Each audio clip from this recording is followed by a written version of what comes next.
Hey everybody, welcome to another episode of Purple Insider. Matthew Coller here. And well, wait a minute. I shouldn't call it another episode. This is not just another episode. This is the episode that you've been waiting for many, many years. Jeremiah Sirles, Tuesday morning left guard, is here. Former Minnesota Viking offensive lineman who has begged, pleaded, gotten on his knees, reached up to the sky and prayed, draft a guard, fix the offensive line. And Jeremiah, we made it. We're like the end of Shawshank Redemption where he comes out of the sewer and he's looking up to the skies. The Vikings drafted Donovan Jackson. Can you believe it, my friend? It I didn't at first. At first, I thought I was being punked, right? I was like, no, that he must be a receiver from some school that I've never heard about, right? Like just some receiver that snuck into the first round. And then as it popped up on the screen, left guard, Ohio State, it really just continued to give me so much more faith and trust in this organization, right? Kevin O'Connell, after the last game, was so pissed off. He was so mad, more emotion than we may have ever seen from him since his entirety of year. And he knew that the problem was we got pushed around up front. They got to our quarterback. We had an issue.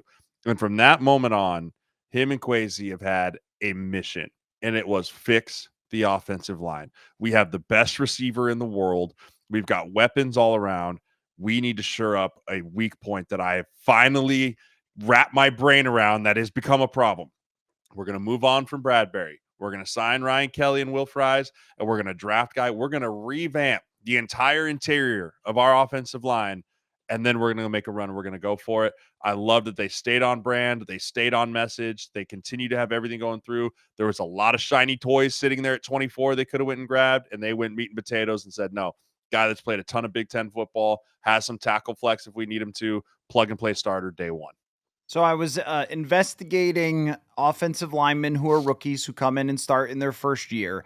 And it is a mixed bag. It is a very difficult thing to do to be a difference maker. But the thing for me with Donovan Jackson, we could get into his entire game, what you see, and all that sort of stuff. But just from a bigger picture perspective, is that every one of those performances comes along with context. If you are drafting a rookie offensive lineman to just save your bacon, I think that's really difficult for that guy to come in and just be like, okay, the offensive line room belongs to me. But to fix the last remaining hole there. And I also think another part of it too is when we talk about it, we do talk about it as fixing the offensive line. But I think that there's a different way to put it, which is creating a difference making offensive line. If you have no clear, distinct weakness, that makes a huge difference right away because there's no player that the other team just goes into and is like, all right, let's attack, this guy, whatever guy it might be on a given year, the Dakota Doziers, the Tom Comptons, like this is how we're going to do it. Last year, they had so many times where we were just watching stunts and twists, guys flying up the middle at Sam Darnold. Well, that just became a heck of a lot harder. I think that they really did, even as him as a rookie, put a guy into a position where he could succeed right away and where he can make this at very least an average position right away, which is a massive difference from having one of the poorest performing left guards in the NFL. Yeah, and it's more of maybe fix, like you said, isn't the right word, of more of an upgrade, right? And with a left guard that is a rookie, do I think he's going to be better than Blake Brandel starting day one? Probably not, right? But the upside and the ceiling at which he could become is what you draft a guy at 24 overall for. You draft a guy and you go, okay, I'm going to pair this dude next to a top 3 or 4 left tackle in the NFL and Christian Darrisaw. I'm going to put him next to a veteran center that has seen all, been through all, will be able to make sure that he is mentally where he needs to go every single play, and then just let him grow. Right? Understand that it's going to be a bit of a roller coaster at first, as it is with any rookie offensive lineman, but just stay with him, give him the trust, give him the ability because he has all the physical ability to do it in the world. It's just a matter of can he come in quickly, because this is the part that I don't think the general public really understands. These rookies will not show up for another 2 weeks. Like they can't. They'll all come in for rookie mini camp and then they'll go home for a week and then they'll all come back. They don't start with the team until the middle, like the 3rd week in May. That's not a lot of time considering they go home the 3rd week in June, right? They have 1 month of summer to come in, and all the vets have already been there for an entire month. They don't like him because they come to take your job, right? There's and you're trying to learn like, where do I park my car? Where do I go eat food? Like there's just so much going on. And then you get this 3 week summer because rookies stay a week late and they repeat a week early. It's just a matter of how fast can he pick up the learning curve. I mean, physically, he can do it. I have no doubt about that. It is so much about rookie offensive linemen is can you put it on between the ears before we get to week one? Well, and I think as far as that learning curve, it is a massive challenge. This is why I've been arguing a lot that JJ McCarthy is not a rookie. Like, don't say that because he has so many experiences that even though they aren't on the field, they are getting in the building, knowing your teammates, having your teammates know you as a human being. And knowing how to communicate with you, knowing the offense, not just getting the playbook. I think it is 9 days from now where the rookies are going to show up for rookie minicamp, and it is a very compressed schedule for them. Plus, from the physical element of getting ready for the combine, and a team like Ohio State went late into the college football playoff to win the national championship. So there is a lot that this guy is going to have thrown at him. The thing about Blake Brandel that's interesting to me is that there are other guards throughout our history of covering this team that the fans have really latched onto and blamed for everything all the time. But Brandel's numbers are very similar to a Dakota Dozier, to a probably worse than a Tom Compton. He really was that weak point. And I think it's because the first impression was pretty good. The first couple of weeks were okay when he was with Christian Darrisaw. But as the season went along, that was the guy that they targeted week in and week out. And he finished in the bottom 5 in pressures allowed. So Donovan Jackson, to be an upgrade, as you mentioned, does not have to be one of the 5 best offensive guards in the NFL. He's just got to be hovering around average, maybe even a little below average, and you're still making a serious impact. But then the other point is that Brandel had Cam Robinson, who was just coming in, Garrett Bradbury, and the setup for Donovan Jackson is a lot better than him. So I want to give me the nitty gritty on Donovan Jackson's game. I remember we talked about this a little bit a few weeks ago, just going through some of the linemen. The thing that stuck out to me was at the combine when he was just doing drills. I was like, man, this dude really moves like fluidly, not like, oh, just fast in the 40 or something like that. But you look at that, I don't know how to describe it. Fluidly is the only way, like flexibility or Mhm. just natural kind of athletic skill. I think he's got a lot of that, but you know how to watch these guys better than I do. Yeah. Donovan for me, he's a guy that I've actually watched for multiple years now because he started so many games at Ohio State. And he's a guy that fits our scheme. We were talking like a Tyler Booker, right? Can he run? Can he get up on space? Can he do those things? Donovan can do all those things in spades. The thing I love about Donovan's game is his ability to stay in front of people in the pass protection world, right? He is very good at what I call winning with your feet, right? So many times offensive linemen want to win with their upper body, right? I want to strike and I want to grab and I want to just kind of hold on until the ball's thrown.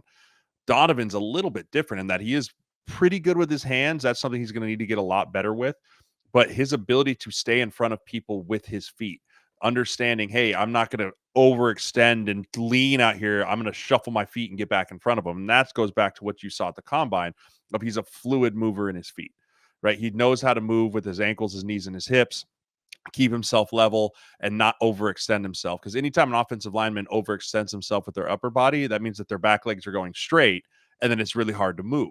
He understands his center of gravity very well. He continues to move, and he knows how to not give up his edges. Right. So that's something that I loved about him in his game. The things that he needs to improve on a little bit are second level blocking, right? Getting up on and staying latched. I mean, linebackers in the NFL are much different than linebackers in college. They're really good at shocking and shedding, and they're much faster in using their angles. But that's just going to come with time and staying attached. But he is absolutely an upgrade in the pass protection just from an athletics ability with the type of 3 techniques that we're seeing. He's just going to have to get better and faster with his hands. The relative athletic score, putting him in the 90th percentile at his position. You could definitely see that when you watch him play. And what I didn't really realize as we were leading up to the process, we talked about Booker, we talked about Zabel, probably more than we talked about Donovan Jackson, because I wasn't sure if he was going to be viewed as quite the same level as a first round prospect or if he was more of a second round guy. But even if the Vikings reached a little, they didn't have a second round pick, so they needed to get him at that point. But what I did not know was just how impressed everybody was with his story of going from left guard to left tackle. I mean, throughout the season, where we all watch Ohio State and like, oh, okay, some other guy's in at left tackle and like he's a freak athlete. Of course, he should be able to do it. Like, just go do the thing. But when they made that decision, they came to him. They knew he was a first, second round caliber prospect at guard. And so Ryan Day, his offensive line coach as well, came to him and they said, look, we know that this might mess up your draft status if you play horribly at left tackle. But would you mind just playing left tackle? I know you've never done it before. You've certainly never practiced it before.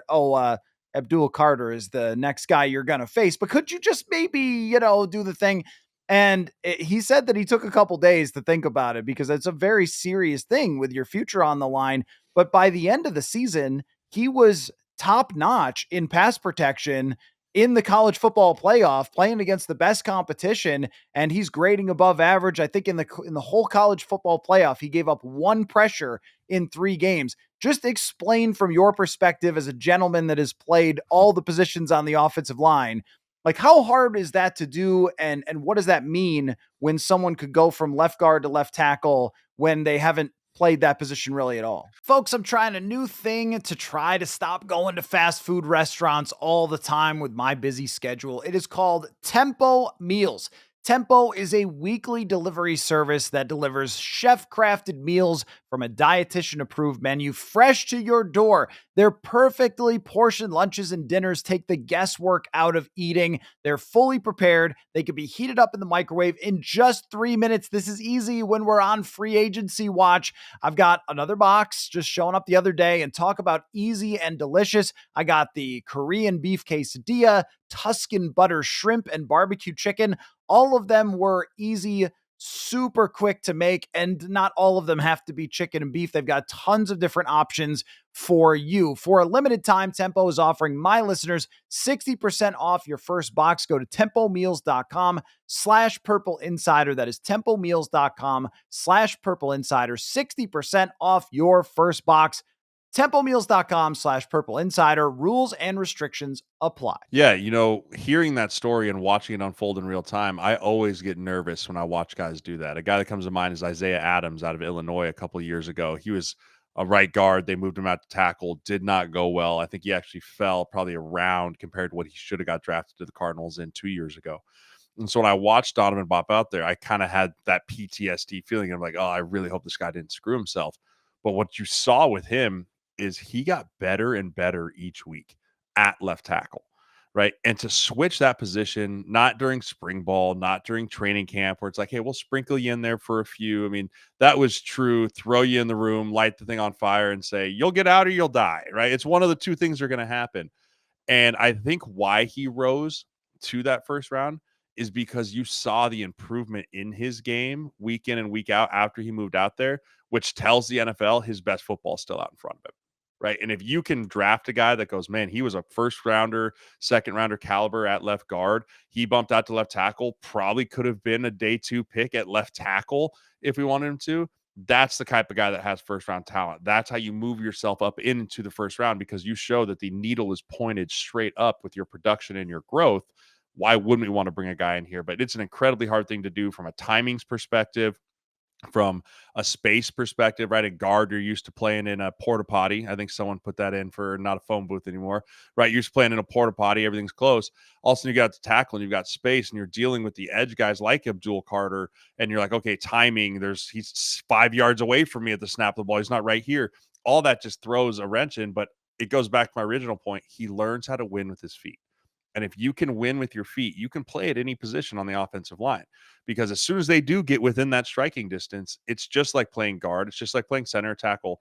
Once they get into your vicinity, then it's about winning with your feet and your hands. And once he figured that out at left tackle, I mean, he was locking everybody down. I asked him what he learned from that playing in left tackle, just about what he can apply to guard, because you're hoping as the Vikings that he never has to have any situation where he would play left tackle. There's about 4 guys that would have to get hurt in order for him to do that at this point. But he said that he came to understand pass protection better because of that. And I think guards now have to play like tackles sometimes because you see all these different schemes. I mean, one of them is taking that wide nine guy and just sending him straight up the field. And you're like, where's he headed? And then somebody else is swinging around like another linebacker or something, and they're putting the guard in space. And what you see is a lot of the guards, the Vikings will do this with like Blake Cashman or something. They'll send him off the edge, and then Grenard gets on the guard. Jonathan Grenard on the guard is for the guard. Like, what do I do against this guy? And that's how Grenard ends up with 80 pressures last season in part. But for that experience for Donovan Jackson, you can't replace that. Now, having seen what it's like to take on some guys that are going to the NFL in big time, big game situations with a lot of pressure, and you've got that space around you. So now when teams run that stuff at him, I think he's got a little better experience. I also think just in general that if you are evaluating these guys, one of the big things that draft analysts cannot know, and I'm not blaming for this, there's just no way they can, they don't know what the guy's all about. And they can guess and they can get told by some people, oh, yeah, we like this guy's character. Football IQ, I think you can figure out a little bit from the outside. But when you bring the guy in or you sit down with him and you talk with him about that experience, what he learned from it, what that was like making that decision, who would have blamed him if he stayed at guard, by the way? Nobody would have said, like, oh man, why did you do that? You hate your football teams. Like, you got to protect your future. But I think that that meant a lot because he's coming into a room where he's got dudes who have been in this league a long time. That culture fit to that room. I don't think there's any more important room in the entire NFL than the offensive line room as far as how they get along with each other, how they communicate, and to have the humility to do that. It's a very NFL like thing. It's a very pro like thing that he did. And that matters when you need the guy to succeed right away. Yeah, maturity is a huge piece of the game when you get into the NFL. And I mean, to have the selflessness to understand that I am not as big as the team, right? The team comes first. That matters still in an era of college football where that is not the case, right? That doesn't exist in college football anymore. It's, oh, I'm not getting my way. Well, I'm just going to transfer. Or I'm just going to hit the eject button, or I want more money, or whatever it is. The NFL is still looking for guys that love the game of football, right? That no matter what, you're going to have to peel me off this field because my body can't do it anymore. You're going to have to kill me before I get off of here. Those are still the guys the NFL wants. He showed that in his actions, right? Anyone can talk about that in the pre-draft process, right? Oh, I love football, right? It means everything to me, right? It's like, yeah, does it? Right? Because I see you tapping out here on third down, or I see you, where are you on the backside of this block? Why aren't you chasing after the football, right? But when a guy's tape also mirrors what he talks about, that's when you find those type of guys. And I think Donovan Jackson, from what I've heard from people around the league, he is that kind of guy. And then you cut the tape on and you're like, okay, those two things match. I'll work with that guy. And then, oh, and he's a 99th percentile athletic. Great. That's how you become a first rounder. And I do think he was slept on a little bit because he wasn't flashy. He wasn't a really star studded, like this would be an unreal slam dunk pick going into the draft. But to your point, when you get to know the guy and you hear his story and you see what he's been through, and then you see where he's at, you're like, oh, that makes total sense why the NFL is able to put the puzzle piece that is Donovan Jackson together, and why the Vikings go, hey, if we don't take him at 24 here, Detroit, Houston, like there's plenty of other teams down the road here that would love a guy like this, and he will not be sitting there for us when we get a pick in the third round. Okay, let me ask you the hard question about draft night, though, as it pertains to that. There were a couple of trade downs that, there's 5 different analytics charts, and everybody has their little favorite chart for draft value. Personally, I think the one that tells the best story is the over the cap chart. That's not exactly how the NFL operates on that one. It's closer still to the Jimmy Johnson thing, but I think it tells a better story about the actual value. The Giants trade up. The Vikings might have had that one on the table. Hard to say about the Falcons, but that was a pretty wild trade for them to give up a next year's first.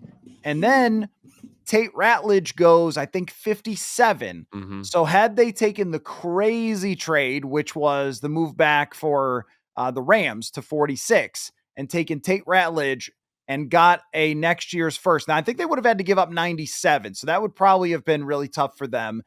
Still, a next year's first from a middling franchise that is one Michael Penix knee tweak away from giving you a top 10 draft pick.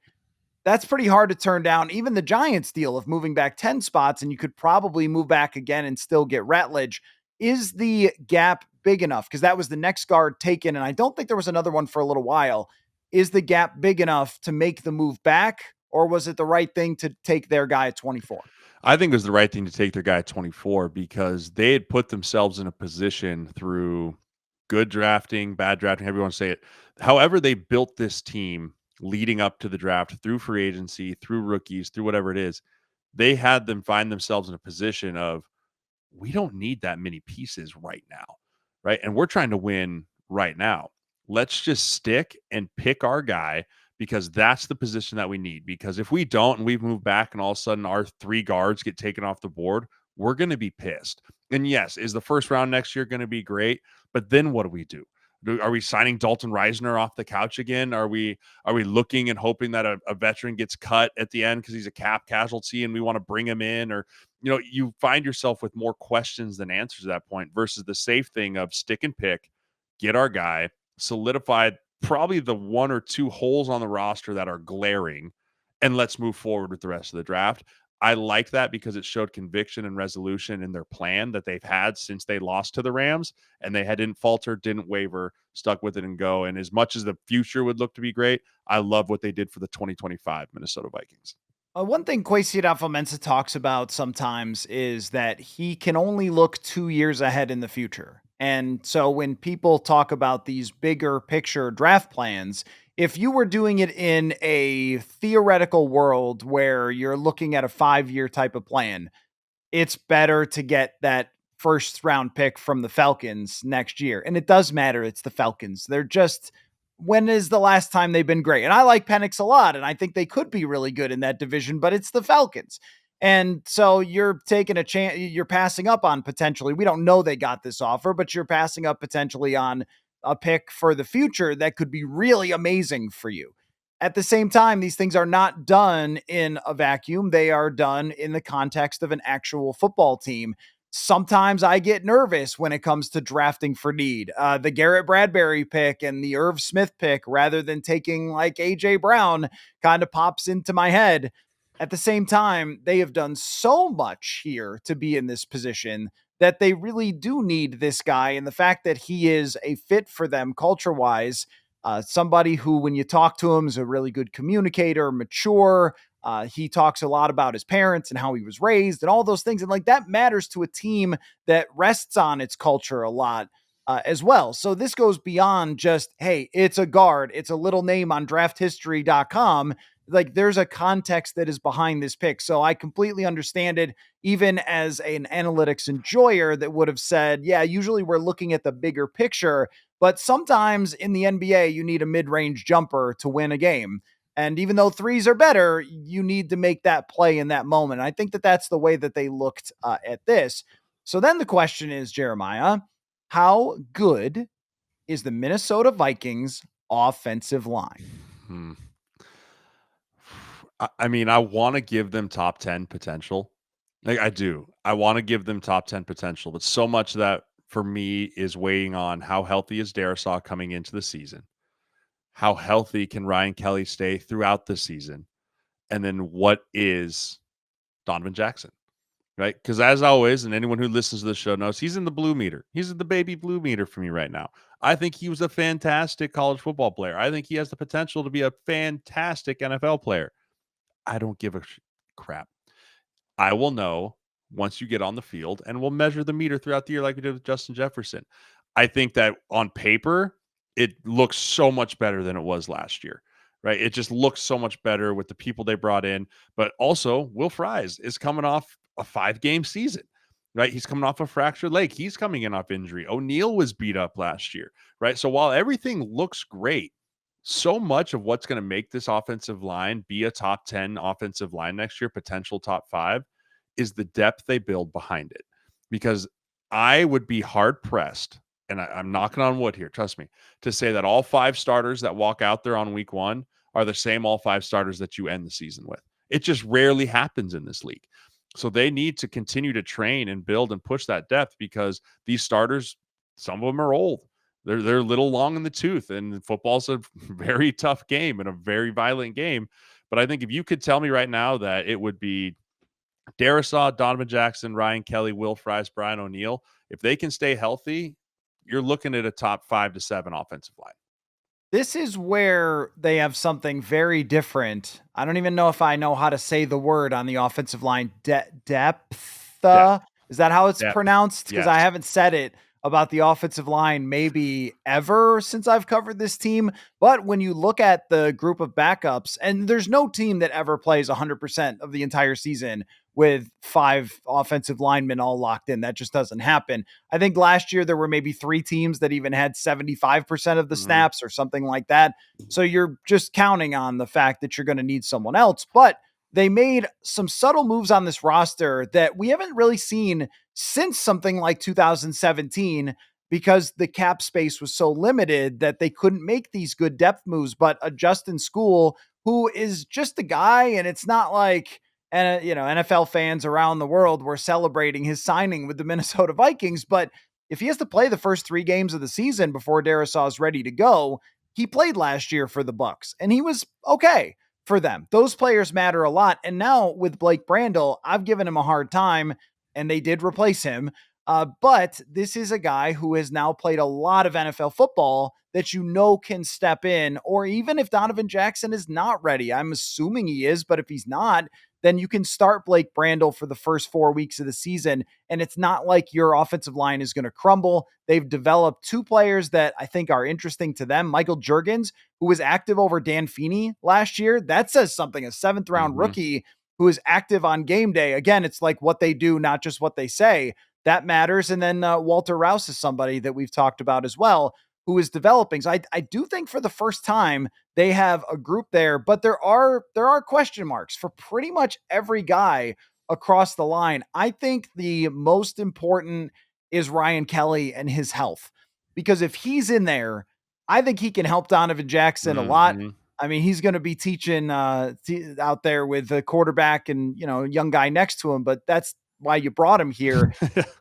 Will Fry's injury should be okay. I mean, he's 27 years old, that kind of thing. But Yeah. Kelly has not played a full season the last 2 years, and last year was more like a half a season. That's not going to be great if you have to switch to Michael Jurgens, who's never done this before at some point. I think you need Ryan Kelly to be healthy, and he can be the head of the snake for that entire offensive line. Yeah, I agree with you. I mean, he is the tip of the spear, as you want to say it, when it comes to an offensive line position. Fries isn't more for me about the injury, Matt. It's more about the rustiness of not playing a full year, right? Like when you get hurt week 5, right? That's mid October, right? So you haven't put pads on since October, right? There's going to be some rust to knock off there. And it's just going to be how quickly can he knock that rust off, right? Can he just, okay, I'm back. I'm good. Get through camp, get my feet wet back in some preseason games, and then I roll. Right. That's just gonna be something to monitor as we go on that front. But I agree with you. Kelly is the linchpin here, not just for Donovan Jackson, but for JJ McCarthy. Right. When you have a non-rookie, rookie, however you want to say what he is, you don't want to put everything on his shoulders, even if you think he can handle it. Right. Even if you think JJ can handle it all, you still don't, because when the bullets start flying, crazy things can happen. And so you want, hey, Kelly's going to look back and go, I got you, young buck. It's okay. I got protections. You just worry about getting it to 18. Right. That's all you need you to worry about. And then you say, okay, Donovan, I got you. We'll know where we're going. But you put Michael Jurgens in, who would be a first time starter in that moment, then some things could definitely start to get a little squirrely on that front. One thing that I thought the Vikings did really good this year too was I thought they crushed undrafted free agency. Like I think they did a really good job. And obviously, it's a little bit of a shameless plug, but got my guy Logan Brown, but also Joe Huber, 2 combine offensive linemen that it was just a weird year in the draft for offensive linemen. I mean, only 30 some taken. It's usually close to 50, right? They were able to get 2 combine level who people thought were going to be drafted offensive linemen in on UDFAs to create competition with guys like Michael Jurgens and Walter Rouse, right? That's how you breed great depth. You bring guys in so that everyone is competing for those roster spots, because that's how everyone continues to get better, right? So I thought they've done a really nice job building the depth in that offensive line room, and it's going to be a really fun camp to watch the competitions all the way across the board. Yeah, this show now has to give the disclaimer of bias to an undrafted free agent tackle, Logan Brown. Yes. that is your guy. That's a first. We've never had to Yeah. do that before, Yeah. but now that is the case. So anytime we talk about Logan Brown, understand we, or at least you, are biased There will toward be no him. Logan Brown slander tolerated And on this if show. there's any criticism from me, you'll probably quit the show. So we'll just we'll Don't work forget, through that. I know where you live. Yes, you do. But if you try to come in my basement, you don't fit because you're too Also true. big. Also So true. no, but that's very cool for you. I do think, as always, the Vikings spent like crazy in undrafted free agency, and it's a draft hack when you only have 5 picks. What did you make of the rest of their draft? Yeah, I thought for the most part, they did a really nice job they kind of went Raz crazy. Right. I think they drafted a lot of the relative athletic Mhm, score testing guys, which I thought was a bit of a change from their last few mhm. drafts, where they basically were like, hey, we're just drafting athletes because athletes usually can make plays, and making plays in the NFL is the name of the game. And so as I was going through the draft, it was like Raz 9.4, Raz 9.2. And you're like, holy crap, I see a trend of what you guys did here. Interesting how that'll work out. Also makes me think there might have been someone a little differently calling the shots in the draft room than there had been in the past, because they haven't usually gone that crazy on the RAS score. But I feel like this year they did a really nice job of just saying, "Hey, we're just bringing in really good athletes into the NFL." Also hard to figure out a trend when there's 5 guys. That could be another thing too. Well, I from your point, it's a lot of guys that are going to fit in as wide receiver 4 Hmm. or defensive tackle 5 or tight end 3, but have potential to be more than that. So when you draft a wide receiver who's productive and runs a 4-3, but maybe he needs work on route running, whatever else it might be, that's somebody who could come in and then try to rise up the chart, the depth chart. Hmm. And the same thing goes for Tyrion Ingram Dawkins, where when you look at his production at Georgia, you go, okay, well, I don't really see a whole lot there. He didn't play a ton of football. But then, like you're talking about, the relative athletic score, okay, this guy's actually a freak athlete who, because he didn't get on the field as much with those great defensive lines in Georgia, I mean, maybe if he transfers to Boise State or something, he's got 12 sacks, but instead he stays at Georgia and does not get the same level of production. But maybe he runs a 4.8 at 275 pounds. Like, this guy might be something down the road that you don't have to force him into a position. That's what it felt like to me, is when they drafted someone like Mekhi Blackman, you're going, all right, they want this guy to play right away. Ton of football in the past. We know what he is. There's maybe a limited ceiling, but also you can project what he's going to be. They drafted guys in this class where you're much more like, I don't know what Ingram Dawkins can be, but the best version of it is pretty good. And the worst version of it, we've seen a bunch of times, like the Jalen Holmes and, guys like that. Aaron Lynch, All the next no, Jeff, Jocelyn, John, something Lynch, Josiah. What something was his Lynch. name? I, Brett? No. Come on. What oh, was do his we get? name? I just James. I just James. remember Lynch, James Lynch. Yes, James James Lynch. James Lynch was he was actually the productive guy, but they couldn't figure out where to play him. They were like 5 tech, and then Zimmer's like, we don't use a 5 tech, so 3 tech, defensive end, nose tackle, and that's what they settled on. Is a guy who came out at 280 pounds playing nose, and I can't believe it didn't work out. But they drafted guys like Ade Aruna, and like he's tall and he didn't produce anything. He must be Daniil Hunter, and that didn't really work. So we'll see. We'll see with this. It might be a little bit of a different situation where he can develop into like a Jihad Ward, where it's a role player and add something to your group, but probably not right away. Now, here's I want to get a couple of draft takes from you, big picture, Mm, but I don't just want you to give me a draft take. I want you to give me a draft take that you had in the form of roasting someone. Like, so I'll start and then you can pick up where I leave okay. off. Like, I can't wait to see Colston Loveland get 9-yard receptions on 3rd and 13. I mean, I'm just so excited for that 10th overall draft pick to get those checkdowns and be immediately tackled. Man, that's going to be so worth it for them. The Bears, this is your year, guys. When he averages 8.9 yards per reception and those fantasy freaks go crazy for PPR, it's going to be a time. You just changed your franchise, Ryan Poles. Great work. Yeah, that one was super surprising to me. That one, I knew he probably would go first. I did not see top 10.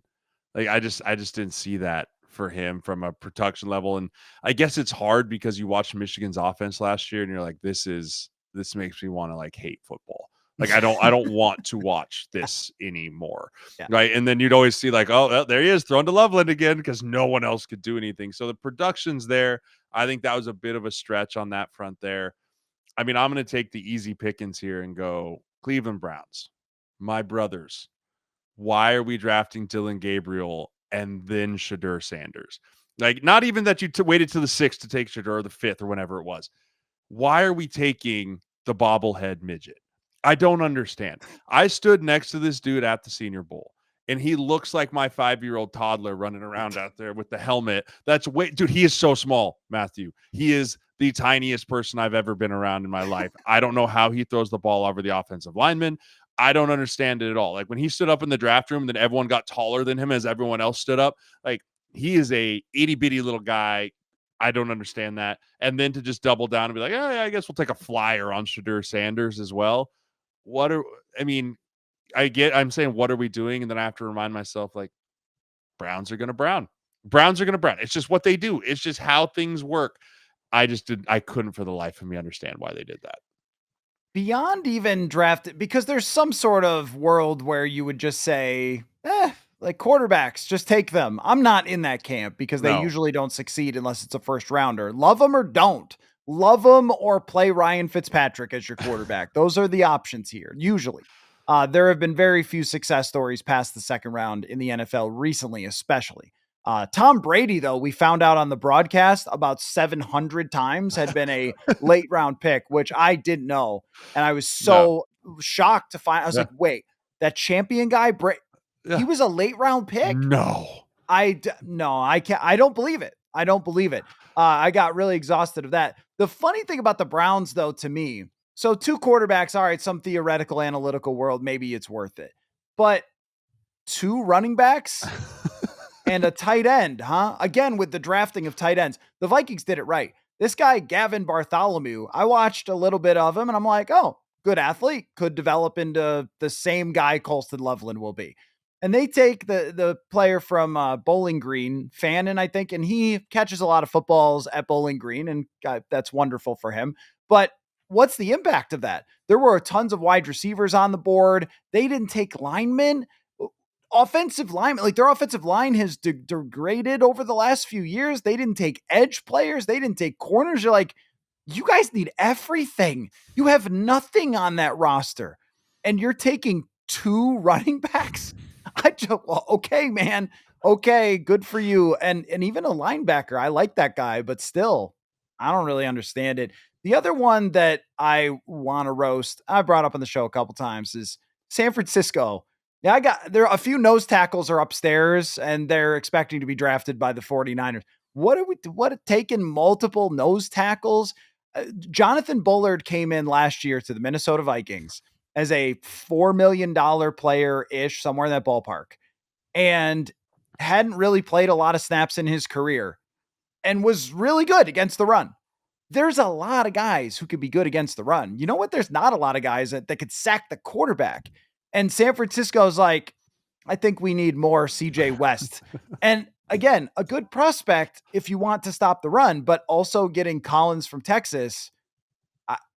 I'm at a loss. I don't really understand what you're doing here. And then they reached like crazy on the edge rusher that they picked. Yeah. I don't know No, what you're doing. that was a strange one too to follow. But again, it's so funny because you never know. Every team's so different. Where do they just quote unquote draft best available on their board? Do they draft for need? Do they draft because some coach got on the table at the 11th hour and was like, I don't care what you scouts said. I met with this guy and I love him. Right. And you're like, I just spent six months writing this dude up. Like he's not worth it, but I like my job. So go ahead and take him. Right. Like it's so funny how all that stuff comes into work on draft day. And then all of a sudden you find yourself at the end, like, did we took 2. Oh gosh, we took 2. Right? Like, what did we do? Right? Yeah. So that was a very baffling one.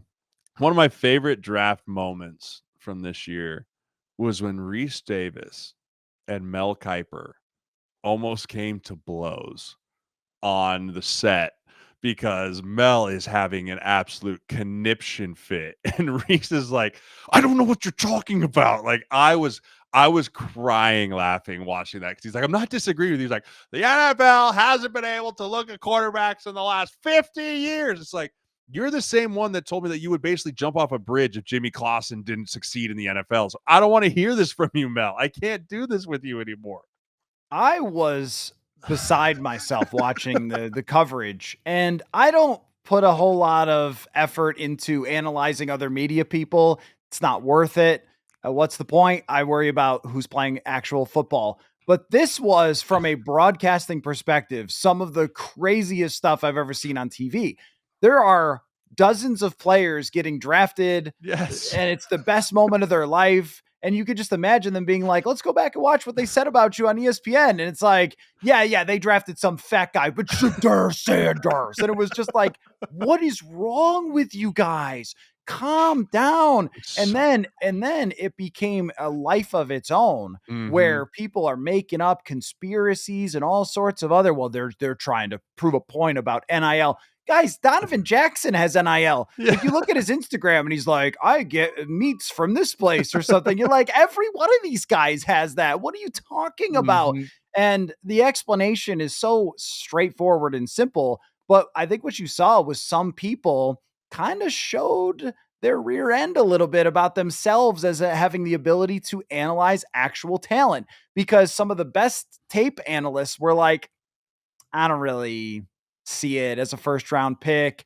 And some of the people that maybe didn't watch tape but have these jobs are like, oh man, he's going to be the top pick, because that's the thing that if you weren't talking about on TV, you weren't moving the needle in this draft. It was a very boring draft. And but I think the biggest winner of the entire draft is Cam Ward. No one talked about him. Not at How all. he's like, what's the amount of pressure going on Cam Ward? Zero. These people wouldn't recognize him in a room if he was standing right next to him. Like, who are you? Where's Shadur Sanders? Like, it was crazy. I've never seen anything like that in particular, where the NFL world loses its collective mind over a 5th round draft pick and ignores the number 1 overall guy. He's got to be like, this is fantastic. I don't have any pressure at all. Dude, my favorite was like the end of day. I think it was the end of day 2, and they flashed like, "We'll see you tomorrow." And it was the like NFL graphic, and it was Travis Hunter, Shadur Sanders, Will Campbell, and Ashton Genty. I was like, "What? Have we learned nothing?" Like, he's still on the board. I honestly think that a lot of people were just embarrassed, like, that they had put so many eggs in that basket leading up to the draft. There was so many conversations, so many debates on TV and everything else. So many people are like, I'm on his side and whatever else. And then when the NFL, all 32 teams, was just like, Pass. nah, guys, you don't got, and that's just the lesson. It's so interesting though, because on the consensus board, I think 28 out of the 32 players that were expected to go in the first round went in the first round, Yes. which tells you that it's generally, as a group, they understand who the top players are in a draft. But when it's somebody that's so prominent and so much talked about, and you miss on them, it's embarrassing, I think, for all of those people. And I also think it shows a little bit of how our world works now, that hype is just more important than truth in a lot of instances. And this is what I love about sports. In a world where the truth is constantly debated of what it actually is, we have a scoreboard. And so well, they got a second round prospect in the 5th. No, they didn't. They got a 5th round quarterback. Scoreboard. That we have the truth. We have the answer about what kind of prospect he was. So that was, I mean, if we're talking about like the biggest losers of the draft, ESPN. that was probably it. How about we give just a couple of quick winners of the drafts, outside of the Vikings finally taking a guard? Gosh, it's so hard for me to pick winners of the draft because you just never know what these people are going to turn out to be. Right. It's the idea of like, let's throw a draft grade the day after the draft and be like, oh, that's an A. Like, oh, that's an F. It's like, based off of what? Like, what are we doing? But, looking around the NFL, the biggest winners of the draft were cornerbacks this year, because I have never seen more corners and safeties get drafted in my life. I felt like every other pick was like safety, corner, corner, safety. So if you were a safety or a corner in this draft, Godspeed, my man. Go out there and fight the gulag to the death. I think the Seattle Seahawks, I would say, probably had the best draft. They picked offensive linemen for Sam Darnold. I love that when they picked Jalen Milroe, it's the exact right time to pick Jalen Milroe. And I think if some of these players click, they're going to be set up to really improve themselves right away and then for the long term. And then I love the Raiders draft because it was hilarious. It was like Al Davis came back from the dead and was just like, pick the running back, pick the fastest wide receiver, pick some guy from Montana State or whatever. That was so much fun. The draft process overall was a really good time. And now we move on. OTAs, mini camp, all that Schedule stuff release, is schedule on the way. release. Oh, schedule release would be a lot of Yeah, fun. That's a can't forget live show that. for sure. Oh, yeah. So let me ask you this before you go. What is your biggest remaining question about the Minnesota Vikings? My Doesn't have to be like who they'll add, but just No, the it's biggest amount of intrigue for you as we go into the spring sessions. yeah, the biggest amount of intrigue going into the spring sessions is it's a cop-out answer. It's JJ McCarthy. Right? It really is because I Wow, feel you got a like hot take I button. know, Pew pew pew pew. but it's a hot take in a way because it tells you how well every other position has been managed on this roster. Right? Like we're not going into spring and we're not going into training camp with 10 glaring question marks going in, right? And that's just a testament to KOC and those guys of how well they built and managed this roster to this point. That our biggest question mark still going into this is the quarterback that we drafted in the first round last year. Right. That's why for me, I'm very excited about where the Vikings are going because you could go position by position and go, yeah, I feel pretty good about that room. Feel pretty damn good about that room. That room's going to be really good. Right. And you just go all the way through and you go, it's really just going to depend who's throwing the football here. Right. You added more in the running back room. Like I think Jordan Mason's going to be a great player for us. So yeah, I think because of how well the roster is built, the linchpin's going to be health and JJ McCarthy.